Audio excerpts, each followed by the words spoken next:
Hey guys, Hitman89 here, I hope you're doing great. Last week we had the most anticipated single-player games, and today I'm gonna show you the best 2024 games to play on PS5. Let's kick things off with the first one. Unlike the FF7 remake, Final Fantasy VII Rebirth won't release on PS4, and since it's a PS5 exclusive, there will be way more open areas to explore, on foot, or on Chocobo back. Visually speaking, the game is looking great, there is a noticeable improvement over the remake. On the other hand, the combat system is almost exactly the same. I mean, synergy attacks were added, which will allow you to unleash a powerful attack using two characters at once. But other than that, don't expect anything revolutionary. So if you don't care about the graphics and you want some good combat in an open world game, then the second game might be for you. Although Rise of the Ronin is a PS5 only game, it looks like a PS4 one. Seriously, I don't know how they managed to make a samurai game that looks and runs worse than Ghost of Tsushima 4 years later.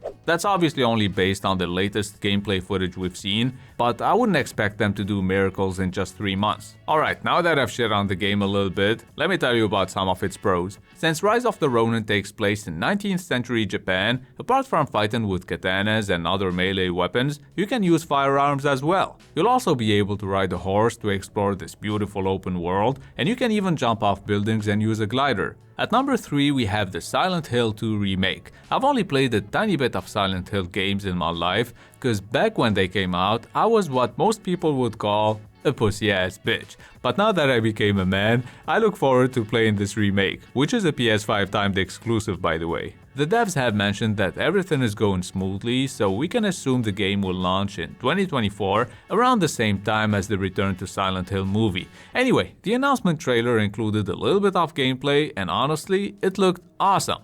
But if you're not into horror games and you want something more colorful, then you might be interested in the fourth game. Granblue Fantasy Relink is an action-packed JRPG with fast-paced combat. There's a demo dropping in January, so everyone will be able to try out the game and see if they like it before it releases. By the way, Granblue Fantasy Relink can be played in single player, but also it allows up to 4 players to do quests together in online co-op. Speaking of co-op, next we have Helldivers 2. I'ma be honest with you guys, I didn't even know there was a Helldivers 1, so I looked it up and it's a twin-stick shooter with couch co-op support. Helldivers 2 on the other hand is a third-person, online-only, 4-player co-op shooter. And as you can see, visually speaking, it looks pretty damn good. I wish more devs would take their time to expand their games this much instead of releasing sequels every couple of years with minor improvements. Next, we have the last exclusive on this list, Stellar Blade.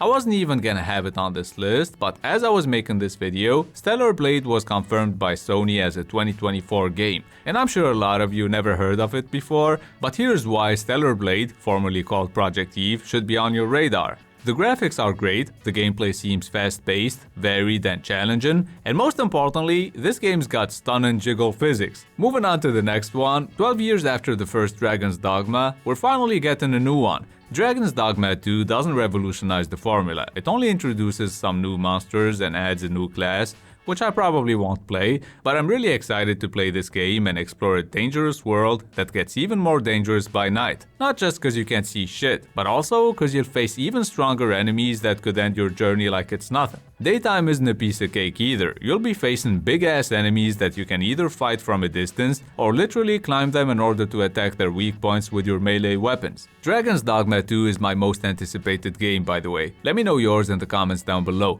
Moving on to the 8th game, Brothers A Tale of Two Sons is getting a remake, and I've only played the original game for like 2 minutes cause after playing It Takes Two and A Way Out, I thought it was a 2-player co-op game, but it turned out to be only single player. The remake, on the other hand, apart from significantly improving the graphics, finally adds couch co-op. So I'll be discovering it with my wife, and I'll probably lose most of my hair in the process. Anyone who played the co-op game with a non-gamer knows what I'm talking about. Anyway, let's take a look at the next game. I'm not even a Star Wars fan, but Outlaws looks really interesting. Visually, it's awesome, the physics seem decent too, but I wouldn't expect anything good from the AI cause Star Wars Outlaws is made by Ubisoft. So there is still a high chance it ends up being a 7 out of 10 game instead of a masterpiece, cause for some reason, Ubisoft love making just above average games. Maybe they learned from their mistakes though, cause based on the gameplay footage I've seen, there's some cool stuff like seamless transitions from cutscenes to gameplay and good voice acting. We'll see.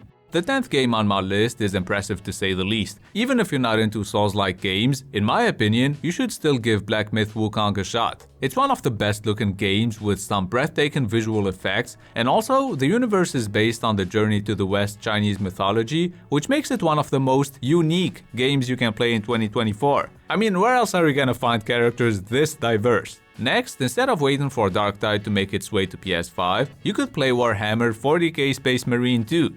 Well, it's gonna be a while before we get to play it, but this 3-player co-op game is looking great, and taking down all kinds of alien creatures with a mix of melee and ranged weapons looks fun. I'm glad the devs are taking their time to, hopefully, give us a finished, well-polished product. Last but not least, we have another sci-fi game, except this one is single-player only. Outcast A New Beginning is a sequel to a 25-year-old game none of us played.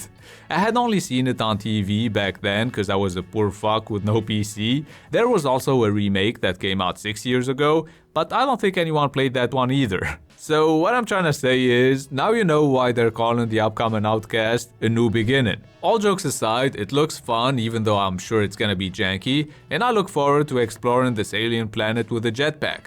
Before I let you guys go, here are a couple of honorable mentions. The Last of Us Part 2 Remastered is obviously only worth it if you haven't played the original game on PS4 or on PS5 with a 60 FPS patch. Cause otherwise, nobody should spend $50 on this remaster just for some sort of new survival mode and a couple of outfits. Moving on to Tekken 8, I don't know about you, but I'm an old fuck, so I've been playing Tekken since Tekken 3 on PS1 with my brother and my dad. So I played the Tekken 8 demo, and honestly, I'm disappointed with the graphics. I thought they could do much better on PS5, especially for a game that only has 2 characters on screen. It's fun though, and that's what really matters at the end of the day. And that's gonna be it for the best upcoming games to play on PS5. I hope you found this video helpful. If that's the case, a thumbs up and a subscription would be awesome. I upload every Saturday, so stay tuned. It's been Hitman89. See you guys very soon. For the pay stub or you'll pay up. Don't make love to the game, bruh. Fuck the game up. Change up, rearrange stuff to your greatness. Famous for the way up. Play the game, bruh.